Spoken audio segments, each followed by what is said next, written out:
estudantes do sexto ano, tudo bem com vocês? Eu sou a professora Andressa e hoje estaremos iniciando a nossa aula 15 de Robótica Educacional. E hoje, na nossa aula, nós iremos ver uma temática que está bem alta na atualidade. Isso mesmo, as Olimpíadas. Mas o que será que tem a ver Olimpíadas e robótica? Bom, no decorrer dessa aula nós iremos descobrir. Mas antes, para entendermos um pouco mais sobre as Olimpíadas, nós precisamos saber como elas se originaram. Então, olhem lá, acompanhem comigo. História das Olimpíadas. As Olimpíadas, ou Jogos Olímpicos, é um dos eventos esportivos mais populares e é reconhecido em todo o mundo. Essa popularidade se deve à facilidade de acompanhar o evento presencialmente, como também na televisão. Então, a gente sabe que dentro das Olimpíadas, as pessoas podem acompanhar dentro das suas casas, ou dependendo do país onde ela se encontra, ela pode participar, ver as competições dentro da sede do país onde ela está inserida.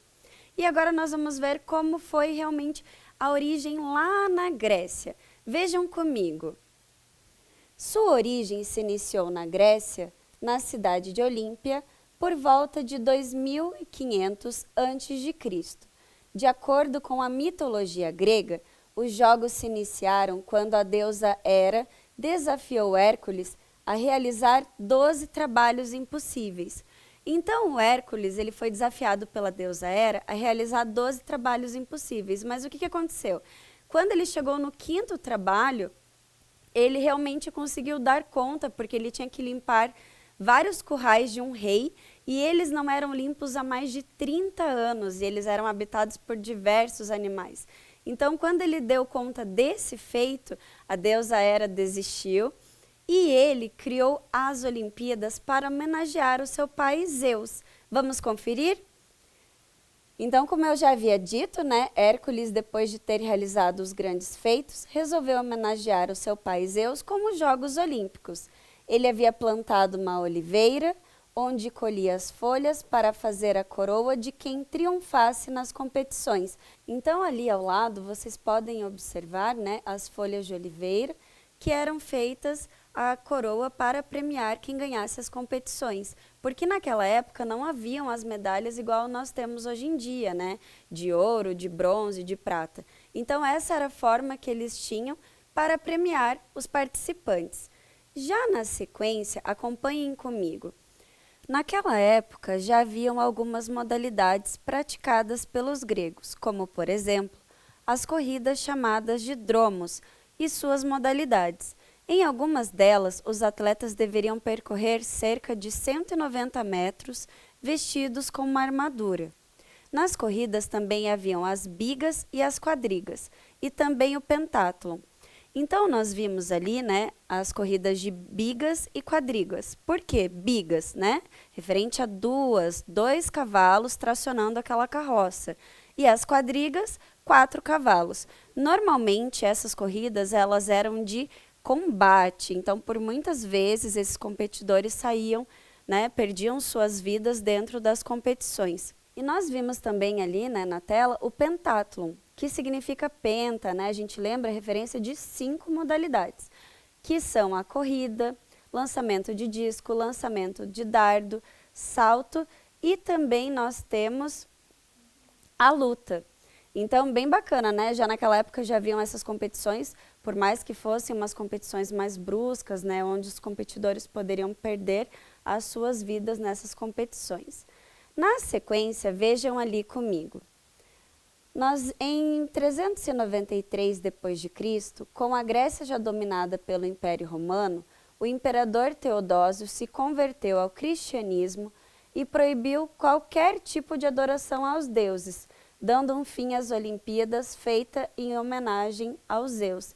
Então, esse imperador Teodósio, ele foi considerado um dos imperadores mais tiranos do Império Romano. Ele quis implementar o cristianismo, porque lá na Grécia eles acreditavam em vários deuses, Então ele quis implementar o cristianismo e com isso as Olimpíadas, deixaram de acontecer. Após muitos anos, já na era moderna, Os jogos ressurgiram através do europeu Barão de Coubertin, onde ele tinha como lema: o importante não é vencer, e sim participar. O francês Pierre de Fred era membro da aristocracia francesa e pretendia instituir um comitê internacional de jogos esportivos. Então, o Barão de Coubertin, ele que teve a ideia realmente de criar os Jogos Olímpicos, porque ele estava vivendo numa época muito complicada. Assim, uma época de ganhos, né, da Revolução Industrial, mas infelizmente bem na época da Primeira Guerra Mundial. Então, o que aconteceu? Para amenizar toda essa situação, ele criou esses jogos para que as nações se tornassem mais unidas, né, tivessem uma relação mais amistosa entre elas. E ele também foi responsável por criar o símbolo das Olimpíadas, né, os 5 anéis olímpicos, que representam os 5 continentes, e eles estão entrelaçados exatamente para mostrar essa união entre os povos. E agora, vejam lá comigo na tela. As Olimpíadas foram nomeadas de Jogos Olímpicos na Era Moderna, onde ocorreu sua primeira competição em Atenas no ano de 1896. Vocês podem observar ali na imagem, né, o estádio que ocorreu essas primeiras Olimpíadas. E também participaram 14 países, como a França, Reino Unido, Alemanha, Grécia e muitos outros. Mas agora a gente vai ver um marco super importante dentro das Olimpíadas, que foi em 1900. A segunda Olimpíada é realizada em Paris e ela teve um marco significativo para a nossa história e sociedade, pois as mulheres puderam participar dos Jogos Olímpicos. Então, o Barão de Coubertin, ele não concordava muito com a participação das mulheres. E somente em 1900 que elas conseguiram participar, mas não de todas as modalidades, apenas algumas. E a gente também não pode deixar de ver qual foi a primeira participação, né, do Brasil dentro das Olimpíadas. Vejam lá.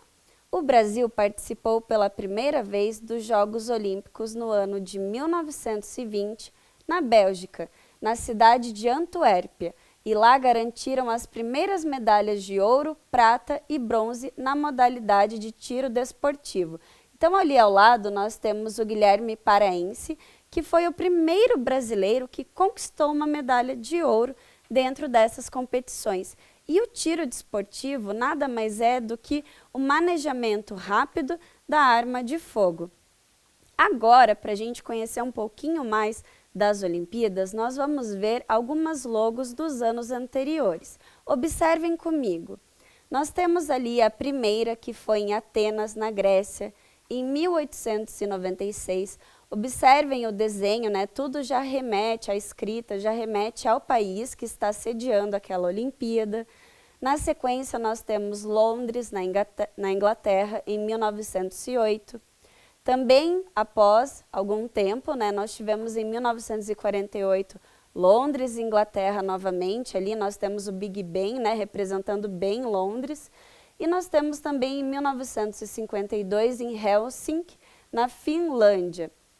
Na sequência, nós tivemos Tóquio, 1964, no Japão, Sydney 2000, na Austrália, e Atenas, Grécia, 2004. Ali vocês podem já observar a coroa de oliveira, né, que foi utilizado para simbolizar essa logo, e em Pequim, na China, em 2008.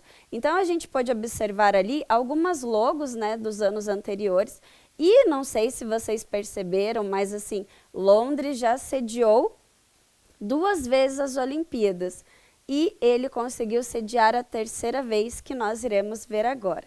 Então, essa logo, ela é de Londres 2012, e as Olimpíadas em Londres se iniciaram no dia 27 de julho, onde 204 nações estavam participando do evento e foram disputadas 36 modalidades. A abertura durou cerca de mais de 3 horas de entretenimento, utilizando diversas tecnologias que possibilitaram um espetáculo incrível. Então, vocês podem observar ali ao lado do corpo do texto, né, os mascotes criados em Londres, que foi o Wenlock e o Mandeville. Esses mascotes, eles foram utilizados para representar as gotas de aço da cidade industrial de Bolton, porque cada Olimpíada pega alguma temática para fazer referência das suas aberturas dos Jogos Olímpicos. E eles fizeram sobre a cidade industrial. E foi uma apresentação incrível, com mais de 3 horas de apresentação. Inclusive, eles excederam o tempo, né, que eles poderiam apresentar. E agora nós vamos ver um pouquinho sobre as tochas. Acompanhem comigo. Por volta do século 8 a.C., o fogo era algo divino para os gregos e mantinha uma chama acesa em reverência à mulher de Zeus, Hera. Já na era moderna, esse costume passou a ser uma homenagem à Grécia da Antiguidade, onde permaneceu acesa durante todo o evento em Berlim. E a tocha era revezada entre os participantes dos Jogos em 1936.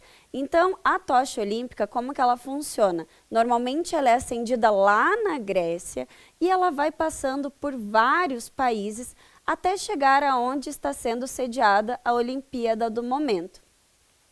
Na sequência, a gente vai ver um pouquinho como foi essa abertura de Londres. Acompanhem comigo.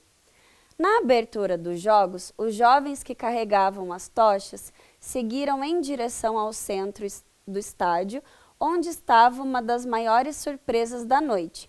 Havia uma estrutura em cobre de pétalas. Então, como que isso ocorreu? Os jovens eles estavam dando a volta no estádio e eles foram até o centro, onde haviam várias pétalas.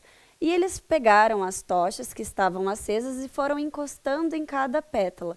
A partir desse momento, todas as pétalas começaram a se acender e elas foram levantando automaticamente, formando uma chama única que representava a tocha olímpica.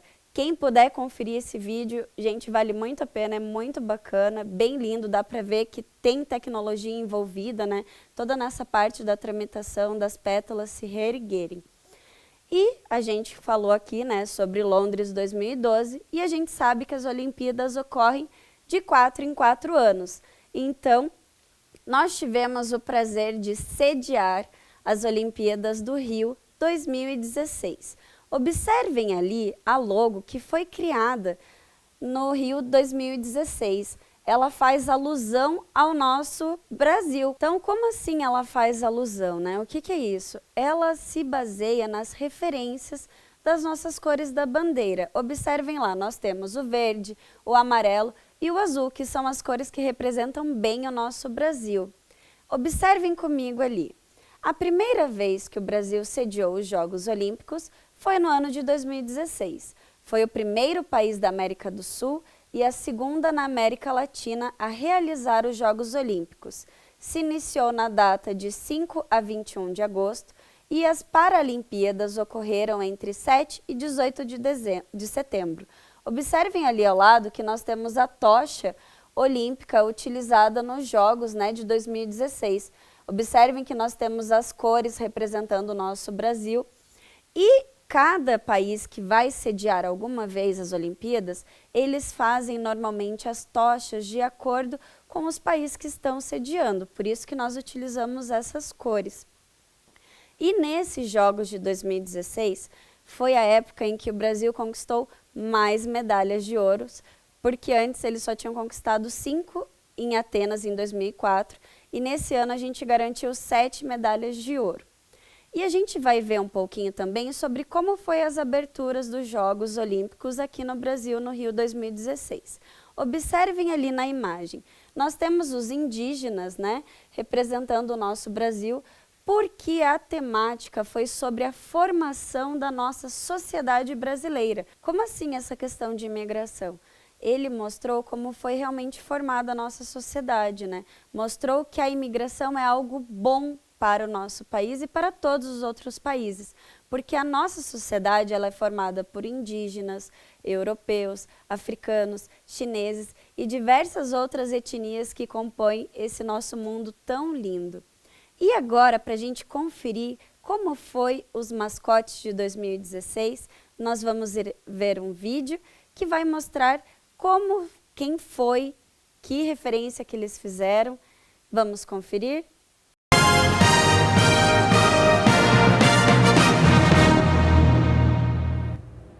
Hoje vamos apresentar os mascotes dos Jogos Rio 2016. Eles levam o nome de dois grandes ícones da música brasileira, o poeta Vinícius de Moraes e o maestro Tom Jobim.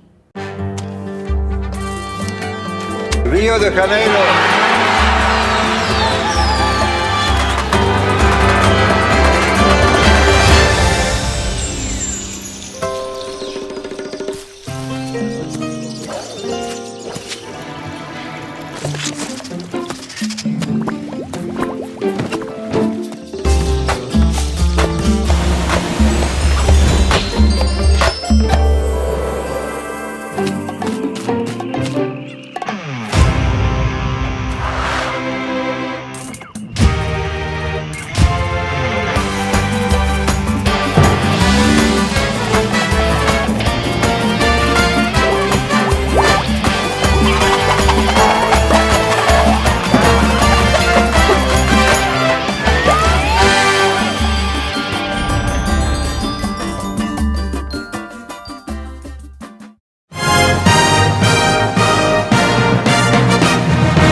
Vocês viram que bacana esse vídeo?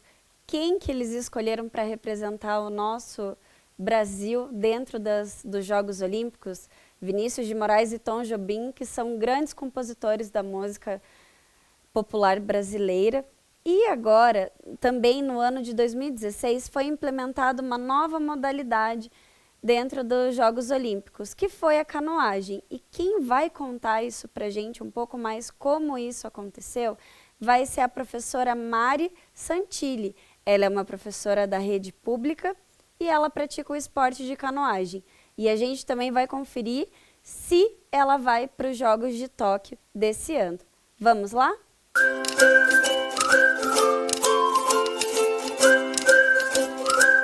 Fala, galerinha da robótica, eu sou a Mari Santilli, atleta da paracanoagem. Sou também professora da Rede Municipal de Ensino, sou formada em Educação Física.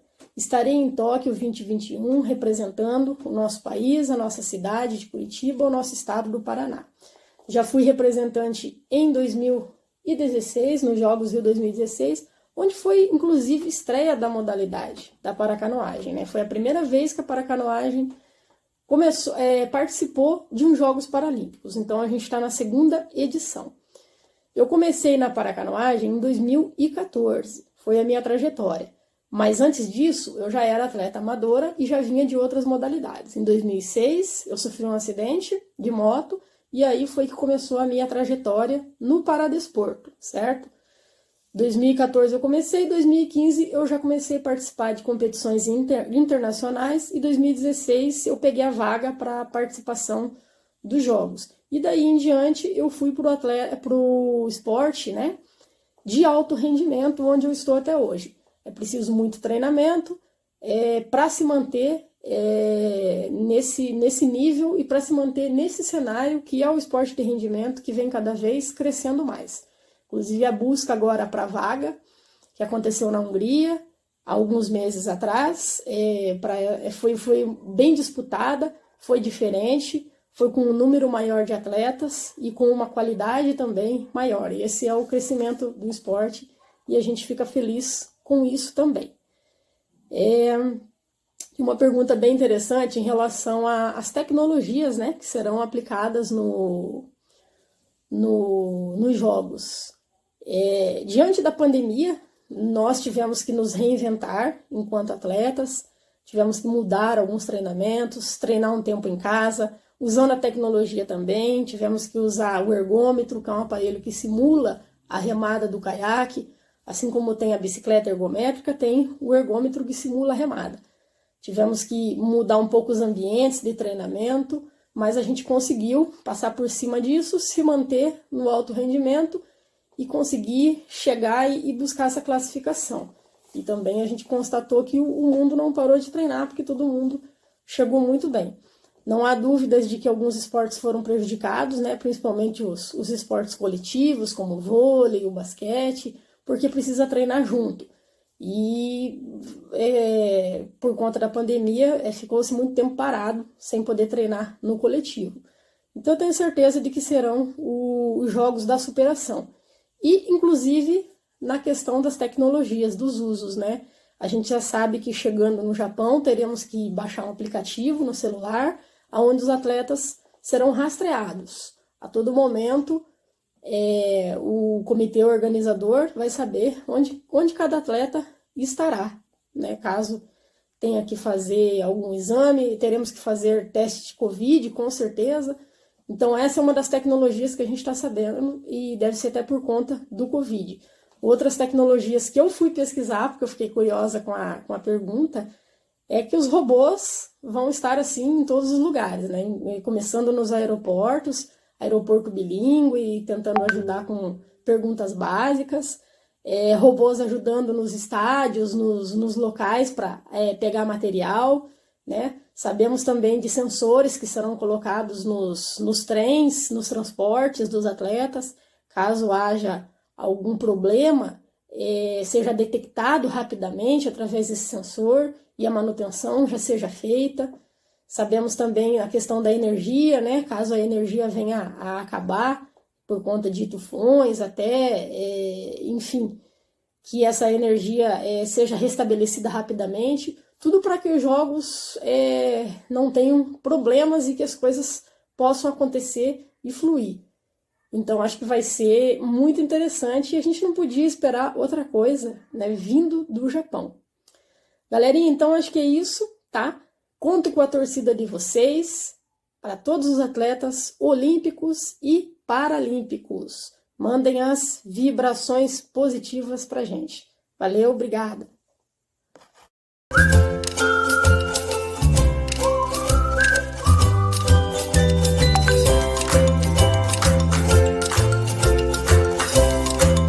Vocês viram que legal esse vídeo da professora Mari? Ela está contando pra gente diversas novidades, né? E ela também está se preparando para os Jogos Olímpicos de Tóquio. E ela contou também que houve uma criação de um aplicativo para rastrear os atletas, até ver a questão, né, dos testes do Covid e como que isso tudo vai ocorrer dentro das Olimpíadas de Tóquio. E agora nós vamos ver Tóquio 2020, mas a prof colocou aqui a logo de 2021 para vocês conferirem aí. Vejam o design na tela. Os japoneses, né, escolheram essa temática, já fazendo uma questão de alusão à tecnologia. Olhem lá. O Japão tem como objetivo trazer e mostrar ao mundo esse lado futurista que eles possuem, além da parte organizacional. Ali ao lado nós temos imagens da flor de cerejeira, porque ela é um símbolo do Japão. Então vamos ver. Esses Jogos Olímpicos tiveram início em 23 de julho e seu término será em 8 de agosto de 2021, com 33 modalidades esportivas e com participação de mais de 204 países. As competições não ocorrem somente em Tóquio, mas também em outras 42 cidades. Então, olhem que bacana, né? Vão ser vários países que vão estar participando, só que não vai acontecer somente em Tóquio. E outra situação também é devido à pandemia. Então, assim, as pessoas que moram fora do Japão não vão poder comparecer às Olimpíadas, né?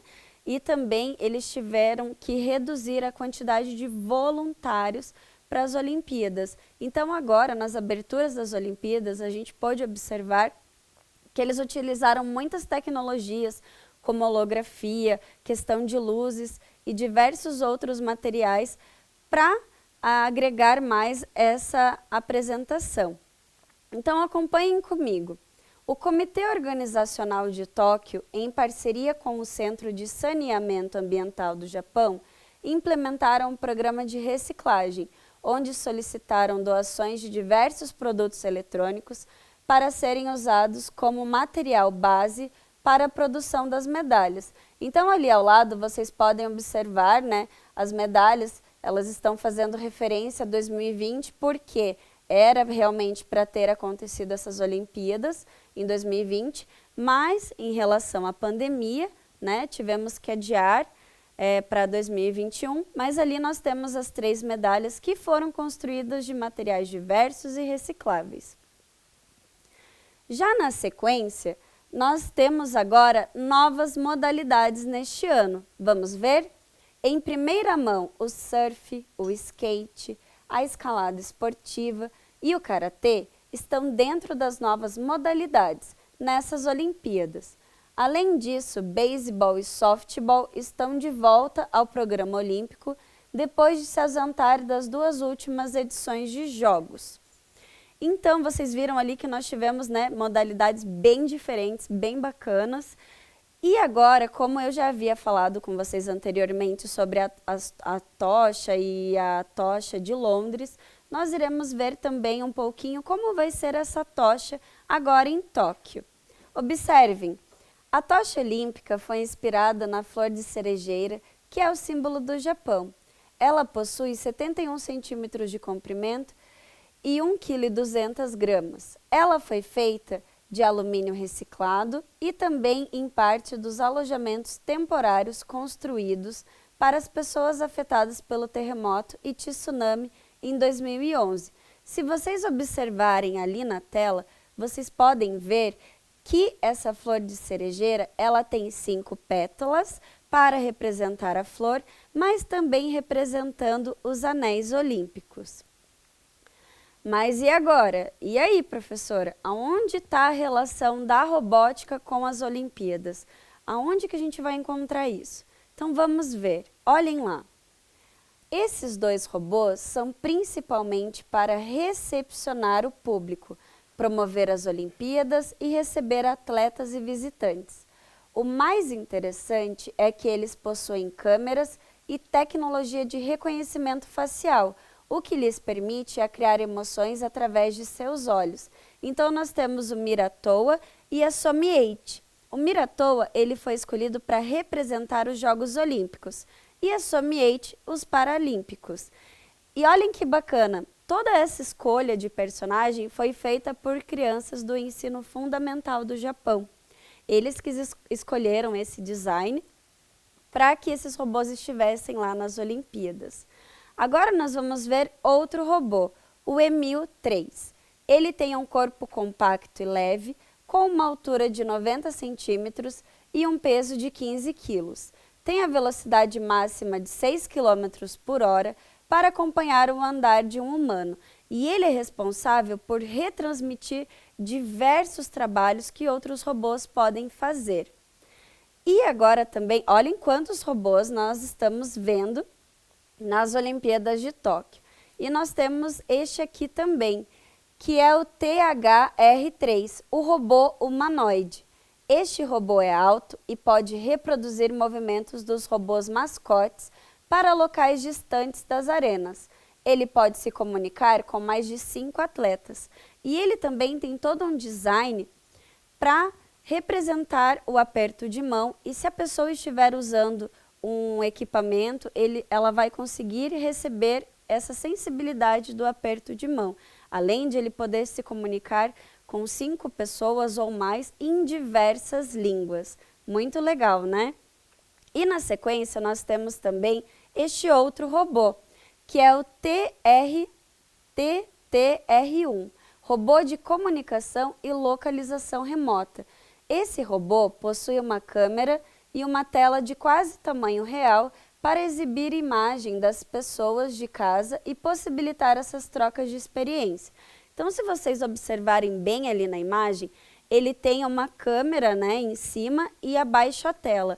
Então, a pessoa que fizer a conexão com esse robô vai estar exatamente enxergando o estádio como se ela estivesse dentro, né, das competições dos Jogos Olímpicos. E a tela seria para aparecer a pessoa que está vendo através desse robô, para dizer assim que ela está participando de alguma forma das Olimpíadas.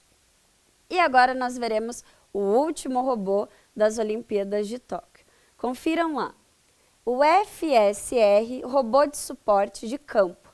Esse robô é responsável pelos eventos esportivos, onde irá auxiliar no carregamento de equipamentos em algumas modalidades, como por exemplo o lançamento de dardo e arremesso de peso. Então esse robô ele realmente foi estruturado para carregar e auxiliar os atletas, né, e não ter também aglomerações e demandas de pessoas. Então é isso. E agora nós iremos ver, a gente está falando tanto de robótica, tanto de robô, e eu não podia deixar de trazer para vocês uma montagem também de uma cesta de basquete. Essa cesta de basquete, nós temos também, né, o basquete dentro dos Jogos Olímpicos, e essa cesta de basquete aqui, ó, ela foi estruturada para contabilizar os pontos. Então aqui nós temos um sensor de toque, aqui o cérebro, e agora eu vou ligar ele para vocês para mostrar como que ele funciona. Então observem aqui, ó, se eu jogar essa peça, ela vai entrar em contato com o sensor de toque e vai realizar a pontuação aqui. Vamos ver mais uma vez? Quantas vezes eu joguei? Eu joguei 2, então ele registrou aqui 2 pontuações. Mas aqui é simplesmente uma representação, porque a gente sabe que dentro do basquete, né, as cestas podem pontuar de 2 a 3 pontos, dependendo se estiver fora do garrafão. Vamos observar mais de perto.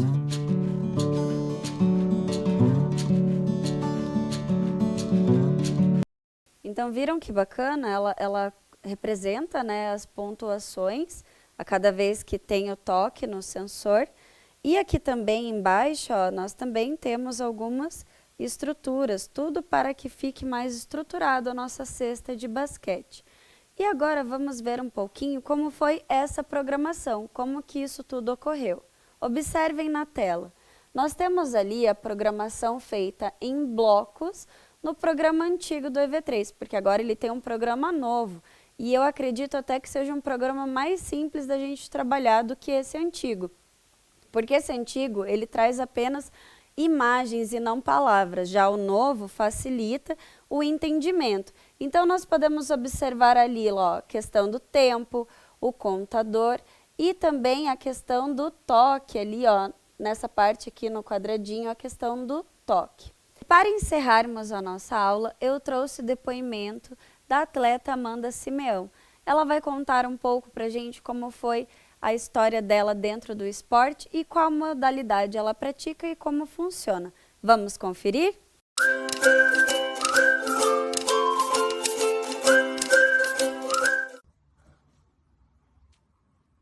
Oi gente, tudo bom? Meu nome é Amanda, sou atleta da Seleção Brasileira de Esgrima, participei da Olimpíada do Rio de 2016 e tô aqui hoje para contar um pouquinho dessa minha trajetória. Bom, eu comecei esgrima quando eu tinha mais ou menos 11 anos. Eu conheci esse esporte quando eu morava na Itália. Teve uma apresentação de esgrima no colégio e digamos que eu já me identifiquei com essa modalidade, a professora já me colocou para jogar esgrima e falou que realmente eu tinha o dom para o esporte. Em pouco tempo eu comecei a esgrima lá na Itália e eu fiquei na Itália praticando esgrima mais ou menos por 1 ano. Quando eu voltei para o Brasil eu tinha mais ou menos uns 13 anos e estava tendo os Jogos Pan-Americanos aqui no Rio de Janeiro em 2007. E daí eu vi que tinha esgrima no Paraná, porque tinha o Atos e o Ivan que faziam esgrima aqui. E a minha mãe falou, Amanda, por que você não começa a fazer esgrima representando o Brasil em Curitiba? E foi aí que, digamos, tudo começou, porque em questão de 1 ano eu já estava na seleção adulta. Então, com 14 para 15 anos, eu comecei a participar de competições aqui. Eu participei da minha primeira competição estadual, onde eu ganhei todas as categorias, a pré-cadete, cadete juvenil e adulta, que vai até acima, a adulta é acima de 21 anos. E eu participei da minha primeira competição internacional, que foi um intercolegial, eu tinha 13, 14 anos mais ou menos, que eu ganhei também. E com 15 anos eu fui para a minha primeira competição adulta mundial, que foi na Antalya, na Turquia, que foi em 2009, quando teve a eleição que Rio de Janeiro, Brasil, iria receber as Olimpíadas de 2016. Eu estava lá com a minha mãe, foi na Antalya, na Turquia, e quando a gente recebeu essa notícia, minha mãe falou, Ami, por que você não investe, né, nessa carreira? Você é tão jovem, já está na seleção adulta, e quando a gente vai ter a oportunidade de novo, né, de ver uma Olimpíada em casa? Foi então que eu resolvi embalar nesse sonho olímpico. Então eu já faço parte da Seleção Brasileira de Esgrima desde 2009, quando eu tinha 15 anos. Atualmente eu tô com 27 anos. E a gente foi para essa competição em agosto de 2009. Em novembro, mais ou menos, eu estava me mudando para treinar para a Olimpíada de 2016. Eu fui para a França, fiquei na França morando por 4 anos, onde eu participei de inúmeras competições nacionais e internacionais. A gente tem mais ou menos, são 12 competições internacionais no ano. Já visitei mais de 60 países graças à esgrima. Então eu digo assim que o esporte me deu muito. E além de, hoje em dia eu falo 5 línguas, muito graças à esgrima, conheço muitas culturas, tenho amigos no mundo todo. Eu falo assim, a esgrima realmente foi uma faculdade para minha vida. E eu consegui em 2016 realizar esse meu grande sonho, que foi participar da Olimpíada. Eu até tenho aqui para mostrar para vocês, eu deixei separado. Essa daqui é a minha medalha de participação dos Jogos Olímpicos de 2016. Infelizmente, eu ainda não consegui uma medalha em Olimpíada, mas se Deus quiser, isso logo mais vai chegar. Eu não consegui classificar para a Olimpíada de Tóquio, mas agora eu estou embalando um novo sonho para a Olimpíada de Paris 2024, onde meu objetivo vai ser treinar na Itália. A princípio está tudo encaminhando para isso acontecer. Mas eu queria mostrar aqui pra vocês também, eu separei, essa daqui é a minha medalha mais importante. É dos Jogos Pan-Americanos de Toronto, foi uma medalha inédita para o Brasil, onde eu e a minha equipe, a gente classificou o Brasil para os Jogos Pan-Americanos e conseguimos essa medalha de 3º lugar. E eu separei, já que eu sei que vocês estão fazendo aula de robótica, um pouquinho da tecnologia da esgrima, porque graças a isso a gente consegue realmente ter um resultado muito mais... Não digo eficaz, mas os técnicos conseguem, os árbitros conseguem visualizar a esgrima, ver se o toque realmente foi no corpo, às vezes pode ter sido fora da pista, onde às vezes pode acender. Eu vou mostrar pra vocês como que funciona o toque de esgrima. Eu deixei aqui uma espada pra vocês verem. Essa daqui é uma espada de esgrima, então essa é um punho francês. Como que funciona? Aqui tem a ponta onde aciona o toque, tem um fio de corpo que passa, ele vem por aqui e ele sai por esses 3 botões, não são botões, enfim. A gente coloca aqui esse cabo, tá? A gente insere esse cabo aqui dentro. E esse daqui é um mini aparelho de esgrima, onde a gente consegue ver, ele sinaliza o toque quando é acionado. Então aqui, ó, só para vocês entenderem. Eu toquei e ele vai sinalizar esse toque aqui. Então a gente sempre leva esse mini aparelho dentro da nossa mala de esgrima para testar a nossa espada. As espadas, elas têm que resistir a um toque de... Você tem que fazer um toque, você tem que ter 800 gramas de toque de esgrima. Então, assim, de força que você tem que fazer. Tá aqui, quando você aciona, ela tem que ter a força de tocar e voltar. Então esse é o toque que a força que a gente tem que fazer no nosso toque. Então a gente tem essa primeira tecnologia que, se não houvesse, a gente voltaria lá antigamente, né, quando a esgrima era sinalizada com tinta. Então eles molhavam a ponta da espada com tinta para marcar. Então tem hoje em dia a gente tem essa tecnologia. A gente passa por esse fio, ele passa dentro da nossa roupa de esgrima. Então a gente segura aqui, vem uma luva, passa, e daí esse fio conecta. Eu acho que vocês já devem ter visto, tem um fio que passa, né, por trás da roupa, vai lá na pista de esgrima e chega no aparelho de esgrima. Então quando tem o toque, né, aciona e o árbitro consegue identificar de quem foi o toque. Hoje em dia, não sei se vocês sabem, mas tem um sistema wireless também, onde não existe mais o fio que passa na pista para conectar no aparelho, mas o fio, você só passa esse fio dentro do corpo, coloca o aparelho dentro do bolso e pelo sistema wireless, quando tem o toque, ele manda direto pro aparelho e o árbitro consegue ver. Além disso tudo também, eu vou guardar a espada.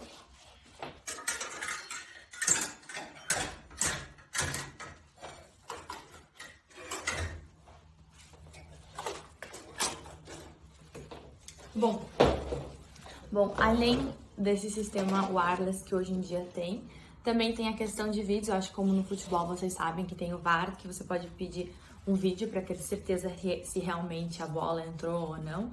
Na esgrima também tem esse sistema, você pede o vídeo, você tem direito a 2 vídeos por jogo de eliminação e o árbitro consegue entrar, consegue ver se o teu toque realmente foi no corpo, se foi antes do alto, que o árbitro pode ter dado alto e ter validado ou não o seu toque. Então tem esse sistema onde com uma câmera lenta, são 1, 2 ou 3 câmeras, o árbitro consegue identificar. Bom, espero que vocês tenham gostado, que vocês tenham aprendido um pouquinho mais sobre a esgrima, um pouco mais sobre a minha carreira. Espero que vocês me acompanhem para as próximas Olimpíadas e eu conto muito com a torcida de vocês. Um beijo. Tchau, tchau.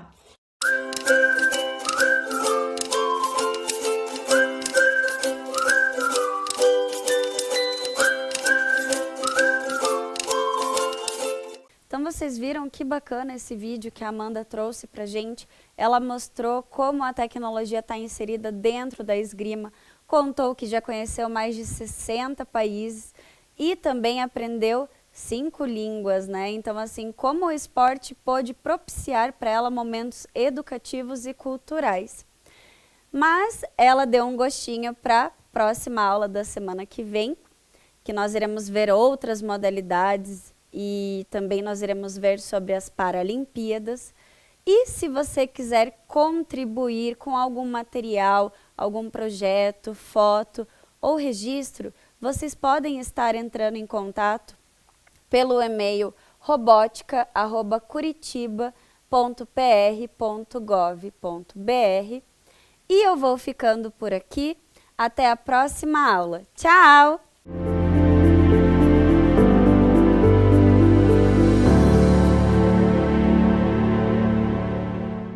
Eu sou o Curitibinha e estou aqui para falar de um assunto muito importante, o coronavírus. Ai.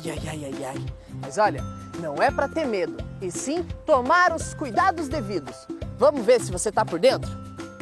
Quando for lavar as mãos, tem que lavar a parte de dentro da palma, a parte de cima. Não pode esquecer entre os dedos, essa região precisa ser lavada. E as unhas, as pontinhas do dedo também. Então você espalma a mão, esfrega a pontinha, troca, esfrega os punhos e aí sim você enxágua. E com certeza toda a sua mão está protegida. Esse vírus é muito resistente, então tem que tomar cuidado. Ele pode sobreviver até 12 horas sobre superfícies metálicas. Então muito cuidado quando passar a mão em corrimãos ou em maçanetas. É muito importante sempre ter um pouquinho de álcool em gel para você poder desinfectar as mãos. Eu sei que é muito gostoso ficar em casa, quietinho no seu canto. Porém, nós temos que deixar as janelas abertas, deixar o ar passar. O ambiente tem que ficar bem arejado. Quando nós encontramos alguém muito especial, nós queremos apertar, dar beijinhos. Mas cuidado, isso pode ser um perigo. Então, vamos tomar cuidados. Vamos se cumprimentar de longe. E aí, mano? Bater o pezinho e evitar abraços, beijinhos e apertos de mão. Gente, não é ser egoísta, mas nessas situações nós temos que usar as nossas próprias coisas. Então, copos, talheres, toalhas, use o seu mesmo. E quando chegar em casa, põe logo a sua roupa para lavar. Todo mundo gosta de festa, uhul! Mas espera aí, cuidado. Nessas situações isso pode ser um perigo. Porque esse vírus, ele espalha muito fácil. Uma pessoa contaminada pode passar para um montão de gente. Então, infelizmente, por um tempo, a gente tem que ficar em casa, evitar sair, evitar lugares com muita gente. Por exemplo, festas, cinema, qualquer lugar que tenha aglomeração.